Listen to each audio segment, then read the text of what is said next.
অঙ্কুর, আগামী 1 ডিসেম্বর থেকে বার্ষিক পরীক্ষা, তো এর মধ্যেই কর্মবিরতিতে গেছে শিক্ষকরা, যাতে করে ক্লাস পরীক্ষা অনেকটা সমস্যার মধ্যেই পড়েছে। তবে শিক্ষকরা আমাদেরকে জানাচ্ছেন যে যেহেতু শিক্ষার্থীদের পরীক্ষা রয়েছে, তারা তাদেরকে বিভিন্নভাবে সহায়তা করছেন এবং পরীক্ষা যেন তারা ভালো করে সেক্ষেত্রে তারা শিক্ষার্থীদের পরামর্শ দিচ্ছেন। আমরা রয়েছি বগুড়া শহরের আইডিয়াল স্কুলে, যেখানে শিক্ষকরা এসেছেন, তারা কিন্তু বসে রয়েছেন।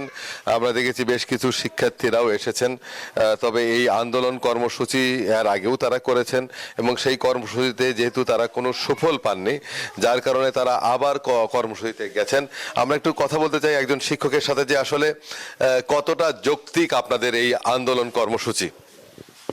আসলে আমাদের দাবিটা ছিল 3টা, তার মধ্যে সরকার আমাদের আশ্বাস দিয়ে যাচ্ছে, কিন্তু মানে আমাদের যে বাস্তবায়নের দিকে লক্ষ্য রাখা এটা রাখছে না। এই কারণে আমাদের দেখা যাচ্ছে কোমলমতি শিশুদের বাধ্য হয়ে ক্লাসটা কর্মসূচি পূর্ণ কর্মসূচি আমাদের দিতে হয়েছে।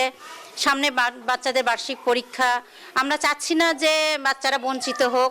দ্রুত আমাদের এই কর্মসূচি, দ্রুত আমাদের এই বাস্তবায়নটা পূর্ণ আকারে প্রজ্ঞাপনটা জারি করে আমাদেরকে ক্লাসরুমে ফেরানোর জন্য। ধন্যবাদ। উনি জানালেন যে তারা কিন্তু এই কর্মবিরতি পালন করতে চান না, তো সেক্ষেত্রে তারা চাচ্ছেন তাদের দাবিগুলো দ্রুত বাস্তবায়ন হলেই তারা আবার ক্লাসে ফিরবেন। এই ছিল বগুড়াতে সর্বশেষ। একই খবর জানতে চলে যাব কুষ্টিয়ায় সহকর্মী লালনের কাছে। লালন।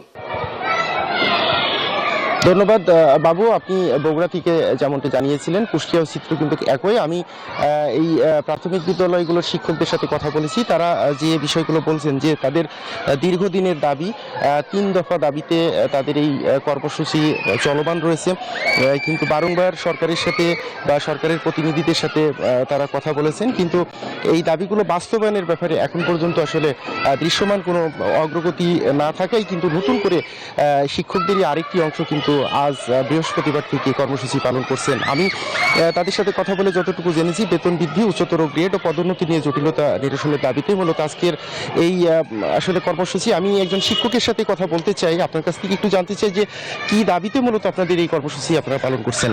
আমাদের মূলত 10ম গ্রেডের দাবিতে আমাদের এই কর্মসূচি, এবং এই দাবিটা অত্যন্ত যৌক্তিক একটা দাবি। দীর্ঘদিন আমাদের এই শিক্ষকতা প্রাথমিক সহকারী শিক্ষকরা অত্যন্ত একটা নিম্নতর পর্যায়ে এরা অবস্থান করছে, 13তম গ্রেড, যেটা আমরা আশা করব আমাদের এই দাবিটা অত্যন্ত যৌক্তিক দাবি, এবং এই দাবির সপক্ষে আমি বলছি যে আমাদের এই উচ্চতর গ্রেড অর্থাৎ 10ম গ্রেড দাবিটা অত্যন্ত যুক্তিপূর্ণ একটা দাবি এবং বৈধ একটি দাবি।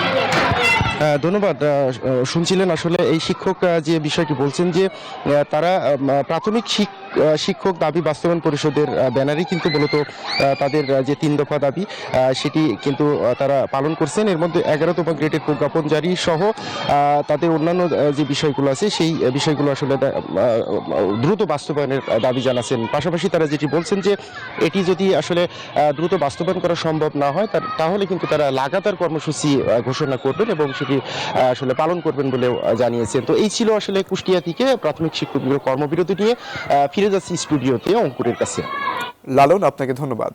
এক্সট্রিম মশার কয়েল প্ল্যান্ট ফাইবার দিয়ে তৈরি, তাই সহজে ভাঙে না, সুগন্ধিযুক্ত ও নিরবিচ্ছিন্নভাবে জ্বলে। ডেঙ্গু, চিকুনগুনিয়া বাহি সহ যে কোনো মশার বিরুদ্ধে দেয় এক্সট্রিম সুরক্ষা।